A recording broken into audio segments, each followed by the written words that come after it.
Hello, everyone. Thank you very much for being here on a very busy Saturday and when there's a lot to see around. We are very happy to be able to bring to you today a French professional who has had a long career already in many fields. We're going to go through these different fields together for the next 40 minutes because the role of the embassy and of many of the embassies in that country, foreign embassies, is really to connect our professionals with the vibrant cultural life that is happening in India. So for José, it's not the first trip to India. I think he already been in India a few years ago, but it's the first time you're experiencing Delhi and you're visiting Delhi and meeting with so many professionals, I think, at the same time. So we are very happy, first of all, to have you. Thank you for coming, for making the time to come to India. Thank you for having me, and everyone, hello. And I'm thanking him especially because we will start with this. He's very busy currently working on some project that you guys would all know about, which is the World Expo. So the World Expo is being prepared right now in Osaka. It's going to be open in April, next April. I'm sure India is also preparing a pavilion. And José has been commissioned to be the creative director of the French pavilion. So my first question to you, also as a way to introduce largely your work, your connection with Japan, would be how does this commission work happen? How did you get the phone call and get to do this at some point of your career? What does it mean also for you to represent your country abroad? I think for me it's a curiosity that I have also as a cultural attaché. And how do you blend different references, French, Japanese, in that project? So the project was just released for you to know almost 10 days ago in Paris publicly, so it's very fresh. And we're going to go through first images of the 3Ds that José has done. So hello, everyone. I'm very happy that France called me to take care of this project, which is incredible. It's about showing in the World Expo, which is happening in Osaka. You know what France is today regarding all the art decoration, the art. I'm in charge of all the spaces, not including except the art exhibition. So I'm going to show you a little bit about all that. I mean, the three roads that I took to take care of and to imagine, to show a picture of what French art decoration is today. It's like talking about the French art decoration through the patrimonial history, contemporary, and a little bit of tomorrow. And also the same story for Japan, because I want to have like a dialogue with Japan, and also the nature of those two countries. The theme for the pavilion is then Love Anthem. So this is the patrimonial salon, which is like the main big salon where all the big people are going to happen. They're going to have huge talks and everything. So my goal was to present a little bit of what, French, a little bit established, a classic, beautiful patrimonial story. So you have like some pieces from Pierre Paulin, which is really like a very important historical, designer. So mixing with like younger designer, and also mixing with like a craft house in Kyoto who works exclusively with French people. So that was also a way to introduce, the craftsmen.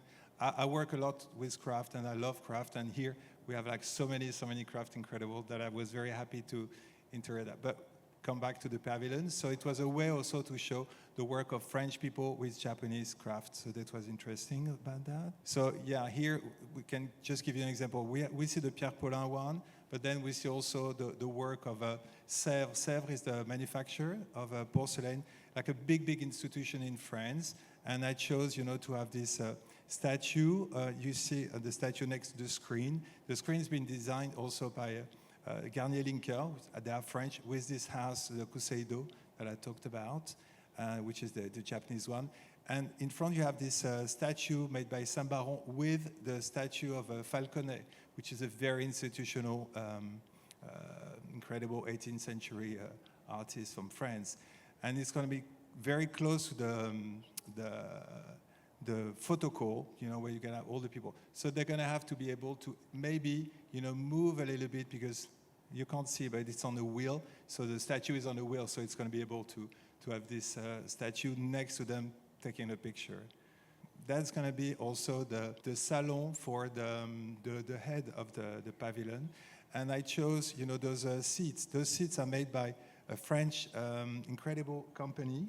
And basically, they made everything about work object, work seat, like the one you're sitting on, with very, very strong restriction, because when you welcome public, so it's very, very difficult. So I chose those seats, and it reminds me also of Kokeshi. I'm very fond of Japan. That's why also they call me, because I have a very personal story with Japan. It started when I was a kid. My grandparents had a martial arts company.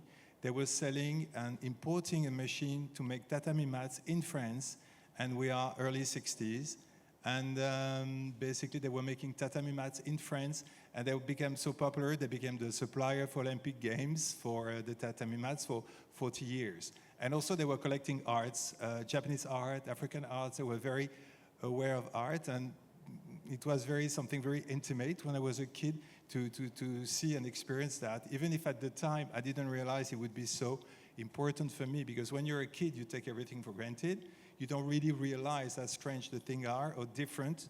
And suddenly, it was the first time I was experiencing something very different from the French culture that I was living in, because I was born in France. So that was the first time I was in touch, let's say, with Japan. And then many times after, I've been experienced like really coming to Japan and doing things. So here, the seats remind me of Kokeshi. So it was a way also to show something about Japan, something about France. That's the bistro. It's going to happen in Kyoto. It's been run by Kaiser. I don't know if Kaiser is known in India.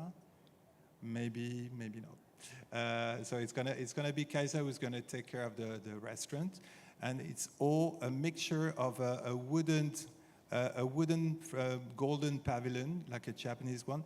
And also, you can see here, you have those mirrors that evoke also some Haussmannian, very typical Parisian mirrors. The kind of place where we're in, usually, this is all the seats are very, because when you welcome people, it's very difficult to so those people who do those chairs, they're French, of course, because we have to show, a picture of a French culture and know-how. And those people, they make those chairs. But basically, I wanted to express them in a very wide colors. So as you can see, here you see all those different colors, but you have three. They're going to have one. As you can see here, it's going to be the Japanese one here. One is the French one, and the other one is all the love anthem. So basically, it's like, I think I've learned recently that in French there's this game, it's Waldo, right? Looking for Waldo, basically you have a huge picture and you're looking for the character. So it's about the same. So it gives something a bit of a, at the same time poetry, and also something a bit funny about, being in a place that's supposed to be very strict. That's another place. It's called the Salon des Partenaires, where basically we have a French monument organization. It's called the Monument National, Mobilier National, who basically is like the history of furniture, of tapestry, of painting, and they furnish for all the embassies and all the places very official. So basically, we found this very important designer called Mott that did this design of furniture, but it has never been done. So we launched it for the first time for this pavilion. So we have this here. It's mixing, basically the whole spirit is like a garden, but mixed with like the lamps that you see that evoke flowers. It's a very important French historical Olivier Mourgue flower lantern.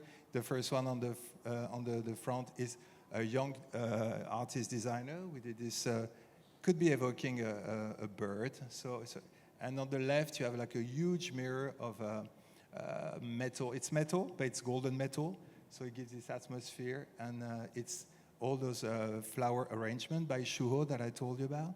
It's going to be almost like floating in the place. The picture that you saw, they're also from a French artist who specializes, it's also a Kujiyama artist, very specialized in Japanese work. So we've been through these different pictures, and I thought it was a good introduction for all of you today to get into José's practice and also José's very strong relationship with Japan. Because what we found interesting in inviting him also is the ability of a designer to really create a dialogue with another culture, and a dialogue that is rooted, that is deep, with a lot of references. So what my second question to you would be also, in the same way as what happened with Japan, how do you envision this cultural dialogue in your creative practice? How do you start engaging with another culture? Today you're in India, and also what are your first impressions maybe, or what were the starts and the images that you kept from your previous trips here that have been inspiring you and guiding you and want to gives you the envy to do more, and maybe this desire, because we talked a lot in these past few days about the desire, which is very key in the creative process. So can you reflect on this through different international travels or experiences that you had? Well, I think for a person like me and many of you, I'm sure, it's always the engine, the creative engine is always on its move. And I keep on always watching, looking, being curious about everything, from the most incredible things to the most simple things. I mean, I look everywhere. I mean, on the floor, it could be interesting to see like a stain that reminds me of something. And so you have to be always on the move. That's very important for me. That's what I'm doing. So, I mean, of course, being in a country like India, I mean, I've had an previous experience in Pondicherry mainly, also Cochin a little bit. But being here with everything that's happening here, I mean, drives me crazy because, of course, everything can lead to an idea. So I like the idea of being curious, and also I like the idea of the game that you do with yourself, but also with others. So others could be, companies, could be a country, could be anything. And I never do the thing. When I can describe myself as designer and artist. It's weird because for me, everything leads to the same thing, which is doing things that mean something for the person I'm talking to.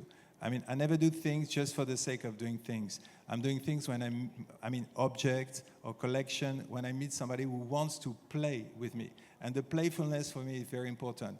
So basically, here, being in India, I mean, all what I'm seeing is like really, really exciting. So far I took 10,000 pictures. It moves a lot in my head. And with Amandine next to me, it's make the whole thing even more shaking, which is really nice. So that's the way I like to function.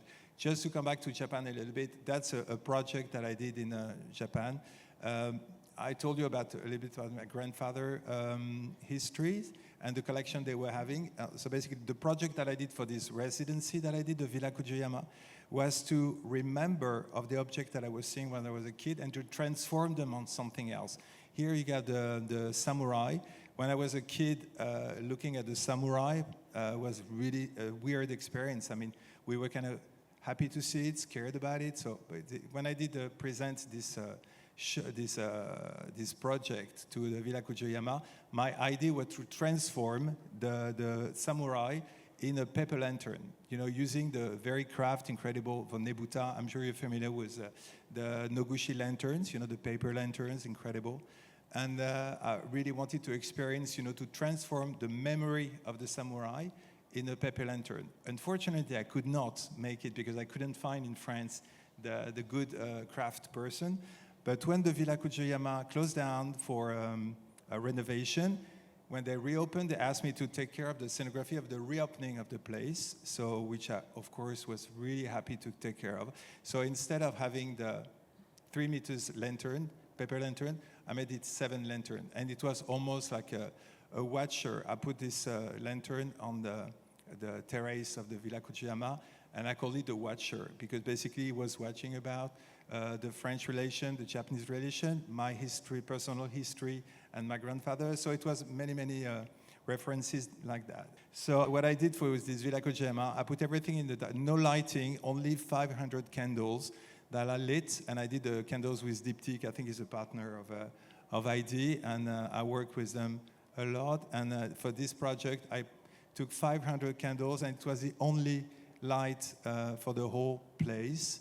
And for me, lighting is key for everything. You can ruin everything with lighting. You can almost save everything with a good lighting, but that's another story. So basically, I put the whole place with candles, nothing else.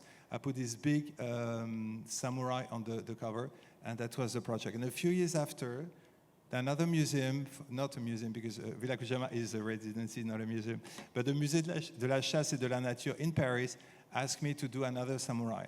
So I was very, very happy to ask to all the craftsman people from Japan to come to Paris, and we were so happy to do another one, another samurai in Paris. And now it's happening in Paris. It's still in Paris, in the middle of Paris. I mean, it's not anymore at the museum because there's another show, of course, since then, because it was 2015 or 16. But now the samurai is in the town hall, which is really nice because when you have like all the people getting married, they get selfies next to the samurai. And of course, he had my story, but it's also just a big, giant paper lantern. You don't need to know the story of my grandfather and everything. Here I'm telling you, but I mean, I like also the idea that people can see what I'm doing without knowing the story, and hopefully it's gonna mean something to them. It's not necessary to know the whole thing. Now we're talking about the whole thing that I'm explaining you, but I mean, let's say it's the same for Morocco. I mean, Morocco is a place that I've been going to for a few years regularly. And a friend of mine asked me to do a few pieces. I don't know how to do a few pieces. I do collections, and because it's also a heritage of fashion, basically you do collection, and then, of course, you tell a whole story. Then you don't have to buy the whole story to get it. You can buy just a sweater, or you can buy here just a mirror, and it works. So what I took from Morocco here, it's a part of the story. It was not a few pieces that you can imagine. It's a long collection. I did those mirrors, and what I took was like those shapes that, for me, was evoking Morocco. The colored mirrors, you have a lot of colored mirrors. But at the same time, if I don't say Morocco, you can think of many, many other things, and that's good, because otherwise, what you do is copying something that already exists on a very patrimonial history, and that's not what I intend to do. You see, those was sofas, and it was close to the idea of, those Moroccan sofa, kind of very low. And what I liked also, what I know about Morocco is mixing something that's very rough, very not so refined, mixing with like an amazing craft. So this is what I used, this metallic, poor material, mixing with like incredible fabric, incredible soft banquette. Okay, now India. One thing I like a lot in all my work is the illusion games. Basically, when you see something and it's something else, or maybe you think, that's why I love mirrors, because you're never sure what it's like when you pass in front. You always get caught. There's something about magic about mirrors, and everything that's related to mirrors, like, chrome and this plates, spoons, everything. When I came back from Pondicherry, I bought so many of those, and it gives me idea, to meet people, and that's what we're trying to do, to meet people, to do things about all this. But of course, it's not going to be copying this, because this exists, and nobody needs me to copy something that's really beautiful and exists. So I've always also, there's something that, I don't know if it's on the thing said, that I really like to work with like incredible craft for incredible, expensive, high-range people, but also to be able to talk and to work with some object that can be very, very accessible. I've always done that, even at a time when it was not fashionable. I mean, we know that today it's fashionable to work for big names like H&M or that. But when I was starting with the fashion brand, I did it at a time when it was like weird for some people to imagine that, they would buy your stuff, and also they could buy another stuff with your name on a very small brand. This is old-fashioned, and I'm happy about it. And maybe before going to a larger panel of your work, because we will see why we've entitled also this talk "Freedom to Design." Just to give you a very small insight about Villa Kujama, because you've been talking a lot about this institution, but I'm not sure the audience knows about it. You don't know? Yes. So the French diplomatic network abroad has a long tradition of artistic residencies. The first one was the Villa Médicis back in the very, I think, 16th or 17th centuries in Roma. which was welcoming French artists to train them to the academics of the Roman art and the classical art from that part of Europe. And then more recently, there were different and several initiatives to start again offering these kind of platforms to our artists, to our designers, to our authors actually, throughout the world to connect with other culture. And the Villa Kujoyama, which you were part of, is going to be celebrating its 10 years anniversary and has been famous in the past 10 years for really connecting French artists to the master craftsmen of Japan. That was really the idea when they started, and they have one single place, which is in Kyoto, which is the building that you have seen on the pictures of José. And here in India, we've started a much smaller and younger initiative, but very promising, I hope, which is called Villa Swagatam. And it's instead of having one single place, we are having a network of partners across India to send people in very specific Indian context. So either it can be an embroidery studio, it can be also a literature residency in the mountains, in the hills, to really keep on having this tradition in the same way that you have experienced several years ago. And you can see how it has marked him in a very strong way. So we are happy also to engage in that kind of dialogue with India today. I just wanted to give that context. And now the other question, and because you see we are going through a journey of the work of José, we start with something that was one of his last and upcoming project, and I would like to enlarge because freedom to design is also a fun way. You know that our national anthem in France is liberty, it's a freedom, equality, and fraternity. So freedom is very much part of the French mantra, I would say, but also in your case, and I think it's something that is more and more common in India today, you've been navigating through a lot of creative fields. So it was reminded in the very beginning, José started his career as a fashion designer. He trained in that field. He worked in that field for 15 years, and you're going to tell us more about this in a few minutes. And since that, you've been going in a lot of direction, and I think that playfulness, that curiosity, we want to hear you about. And how do you envision going from one field to another? Is it the same approach for you? Is it the same codes also? And what is exciting for you also in that different spaces? It's the same approach because it's the same person who's drawing the things. It's not the same thing because there's a know-hows that are very different. So basically, when I decided to open up after fashion, my world of creation to other things than simply design, I realized that, I touched a little bit because fashion world is a very, curious world of other things. And, to feed the world of fashion, you also talk and need scenography, making furniture, image is very important. So I already touched with that when I was having my fashion company, but I decided to do more about that and develop more. What I knew is also that I'm a very practical person and I don't draw just like that. I knew that I would do it with some people who can make the thing, and this collaboration was very clear. You need to work when you design something for something to be real. I never design something just for the sake of having an idea. Having an idea is not very interesting for me. It's having something that's going to exist in the real world, and you have to put all the energy possible for it to exist.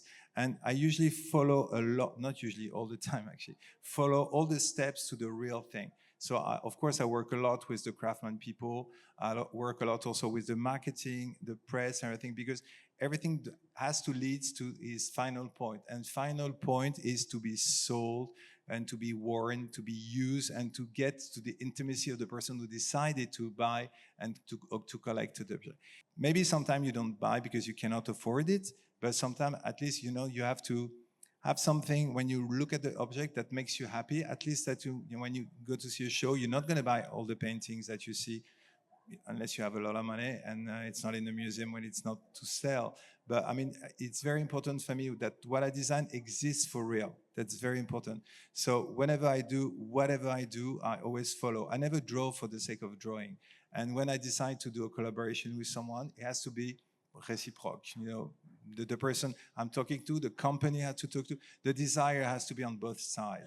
It's not on both sides, I'm not interested. Because it's like friendship, it's like love. If you love somebody who doesn't love you, you're losing your time.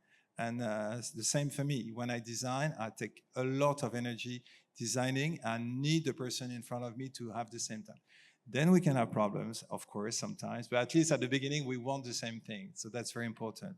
So it's not really a problem when I decided, to open up to all the fields that I'm doing now. So it wasn't really a problem because I know the thing has to be real. So when I was, let's say, designing a table, a collection of tables, a salon, of course, I knew I wouldn't do it myself. I would speak to someone who knew how to do all that. And from this conversation, maintaining, the direction, then it would happen to some reality project. Okay, I had my own brand that some here know, that was called José Lévy à Paris.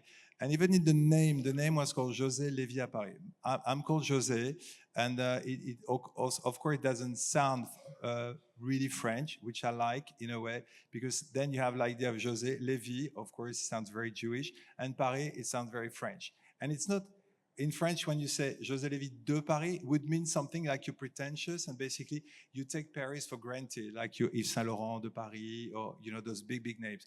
In that case, it was the opposite. À Paris means you're going to the city. Basically, you want to discover. You see, this is the opposite. So that's why I chose to call the brand like that. I worked for other brand that you might know called Cacharel, Nina Ricci, Holland, which is a company that belonged to Chanel. I don't even know if it's still belonging to Chanel or still exists. Anyway, it was a very traditional British company. And as for the project in Morocco or Japan, I was very interesting, to brush my mind, my creative mind to Holland, which is so British. It was a hunting company, very interesting to brush and to work on that sense. And Ungaro, which is Emmanuel Ungaro, very traditional, beautiful couture house in Paris. That's a project I did with Emmanuel Perrotin in 2011. Well, the picture knows.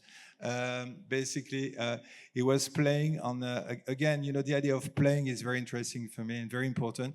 So it was almost like you would put a spell on the Jardin du Luxembourg. Jardin du Luxembourg is a place in Paris, in the middle of Paris. I like very much the idea of the nature, whether it's in the middle of the city or it's outside the city. But I'm always related to the city mainly. Even if today I live it between Paris and outside of Paris, but it's an hour from Paris, so it's very close. I couldn't live too far from Paris or cities. Anyway, this project was like to put, imagining to put like a abracadabra, which is a magic spell. Yeah, thank you. A magic spell on the Jardin Luxembourg, and suddenly everything would change. Like the trees would become lanterns. The chairs here, you see, it's the real chairs of the Jardin Luxembourg, and I took some real leaves from the Jardin Luxembourg that I cut exactly in felt fabric, and had this wonderful embroidery girl who sewed them, and then suddenly it looks like an animal, a chair you don't really know, and I like the idea that you don't really know, so it's almost like an alive chair. Here you had an amazing collection of chairs, actually. The tree became a lantern, a mirror, so that was a spell.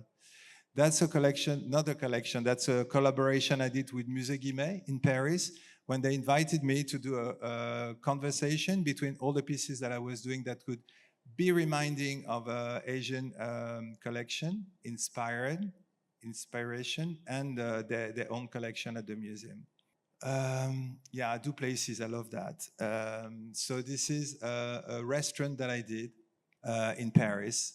And again, as you see, there's plenty of mirrors, but because mirrors is very playful, like I said. So it's a mixture of the gold. Basically, you can see things and you don't.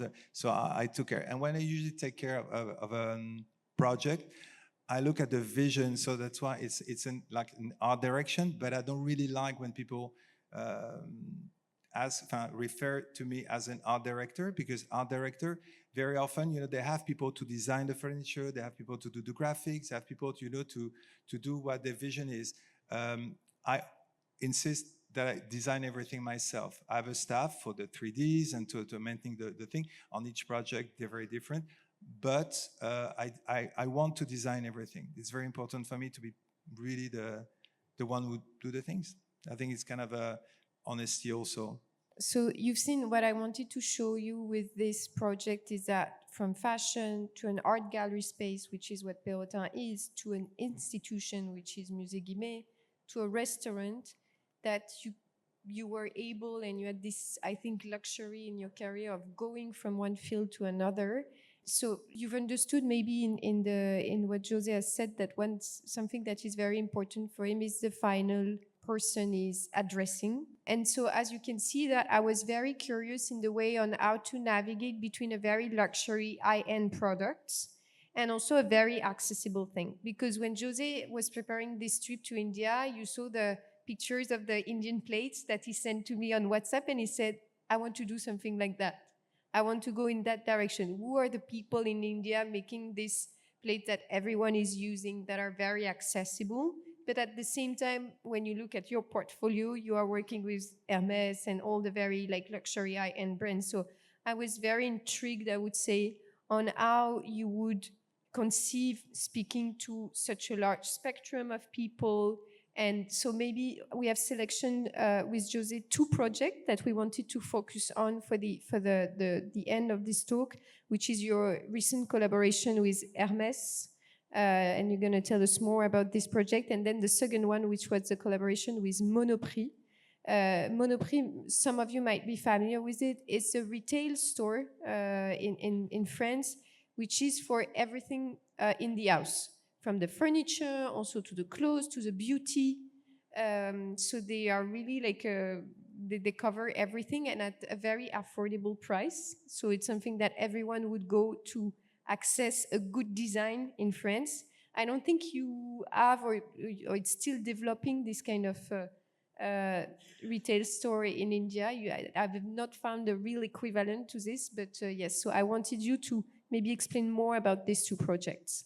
For me, whatever the project I accept, I'm going to really work hard on the project to exist. So whether it's Hermès, where this time, I was playing with the idea of horse and leather. So what you see is sculptures, but at the same time, it's pieces of furniture. And it's all in leather. So on the next picture, you see how it's made, because the making was very, very important, as always, key for everything. So you see all the different steps. And I really insist also the fact that you can see them as a piece of furniture. You can sit on it, you can play with it, or you can simply have it on a furniture. The idea was like a story of, imagine, some horses, going through a river and being stopped. So you can have that. So of course, it takes a lot of time, energy, know-how that maybe only a few people can see. Okay, the next one is Monoprix, like Amandine said. And for Monoprix, I did the same storytelling, that having a story. Usually I start from story that happened to me, and then it has to talk to a lot of people. Because you don't need to know Morocco to like the Morocco. You don't need to know firework that I saw in Iceland one day. And so that was the story, Iceland fireworks on the New Year's Eve, really exciting. So that was the print and the story for all the product. And in this case, it was almost like being in a candy store. Okay, 120 product, but the sheets with 120 product will be after. It's basically from clothing, ceramic plates, dolls, food. I did some food also with some people, chocolate boxes, soap, underwear. It was really exciting to experience that. And the Palais de Tokyo, because again, it's not like when I started, where it was kind of a shame a little bit to be able to do some object as a designer that was supposed to be chic with some brand that was not supposed to be chic. So now it's over, thank God. So the Palais Tokyo, which is a nice, very great museum in Paris, they asked me if I wanted to take the first floor, and we did the first floor for 10 days in a preview before it was in all the Monoprix in France. So I was very happy about that. And here you see it's absolutely crazy, because it was from all the kind of product you can imagine. So it was, and very, very affordable. You can't really see the price, but it's a few euros. It was really amazing. But the same energy was done on that than the other way. And we wanted to close this portfolio review and with one iconic project of yours, actually, which is your collaboration with Saint-Louis. So, you know, in France, we have a lot of, we call them entreprises du patrimoine vivant, which means that there are companies with a specific know-how that we have now qualified as heritage. So we have companies who are qualified as live heritage company. And Saint-Louis, which is a crystal company, is part of this because it was also created long time ago by the king in France. And it's now one of the very famous one. You have Baccarat and you have Saint-Louis. Both of them are being distributed in India today, so it's great. And actually, we had the pleasure to finding some of your objects with them on the booth here at ID. So maybe if you can explain at the closing point what was this project, what was the success of it, and what is the journey and maybe the future of this, and how also you envision a relationship with the brand on the long term, actually. Success is always mysterious. When it happens, it's magical because you never know when it's going to happen. Even if you put all the energy on all the levels, you know, sometimes it happens, sometimes it doesn't. This project was not supposed to happen. When Saint-Louis approached me, they wanted me to do 3 vases, but as I told you, I don't know how to do 3 vases, so I did 8. They like the 8 people. Yeah, people, that's nice. They had the 8 people, and actually they said they wanted to have something for me before they produced the 8 vases. They asked me to do something else. And that's how this collection of, we call them the Endiablés, was born. So by accident. And by accident, it also became like very, very, very successful. It's been 10 years that this project are really successful. There's waiting lists for them. The vases, they were limited edition, so they're all gone, and we might do it again for different colors. But the Endiablés, you know, it's like incredible. There's waiting lists, people like them. Some very various people. So you have like very classical people, they like them. Some very, you know, super collector, contemporary art, they like them. But I don't know how it happens. It's magical, and it's also the power of why the right moment. I say so. It's not really difficult to explain. It's very difficult to explain why, but it's a very nice. And now we're going to celebrate the 10 years anniversary soon by a big party in Paris. The swallow is the symbol that I use and I put on all my work. It's a very small bird. It exists all around the world. It's very difficult to capture. So you take a picture, it's very difficult. And I like the idea of a very humble bird, but still very speedy, very strong, and always not very often alone. So that's why I thought it was very nice. Thank you very much. Thank you.